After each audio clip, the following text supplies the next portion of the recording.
Welcome to our channel. Today we how to connect Gumroad to process payments for creator products. Easy tutorial step by step clearly. To connect Gumroad to process payments for your creator products, begin by visiting the Gumroad website. Log into your Gumroad account using your credentials. If you do not have an account, click on the sign up button to create one. Once logged in, navigate to the settings menu located on the left sidebar. In the Settings menu, find and click on the Payments tab to access payment settings. Here, you will see options for setting up your payment processors. Select the payment method that suits your needs, such as credit card payments or PayPal. If you choose credit card payments, Gumroad typically uses Stripe. You will be prompted to connect your Stripe account. If you do not have a Stripe account, click on the link to create one. Follow the on-screen instructions to set up your Stripe account. After setting up, return to Gumroad and click the button to connect your Stripe account. Authorize the connection by logging into your Stripe account when prompted.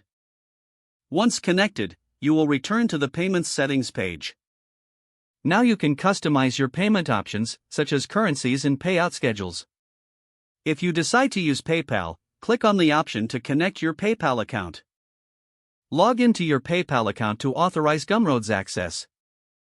After completing the connections, you will see both payment options listed. You can now enable or disable your preferred payment methods.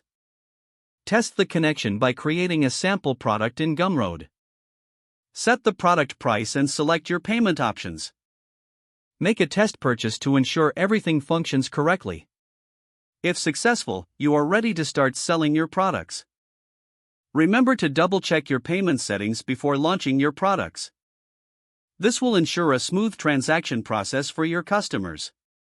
Congratulations, you've now connected Gumroad for payment processing. If the page does not load, refresh the browser or try again in a private or incognito window. Make sure you are using the correct email address, then retype it carefully to avoid small typos. Don't forget to like this video and subscribe to our channel for more step-by-step tech guides.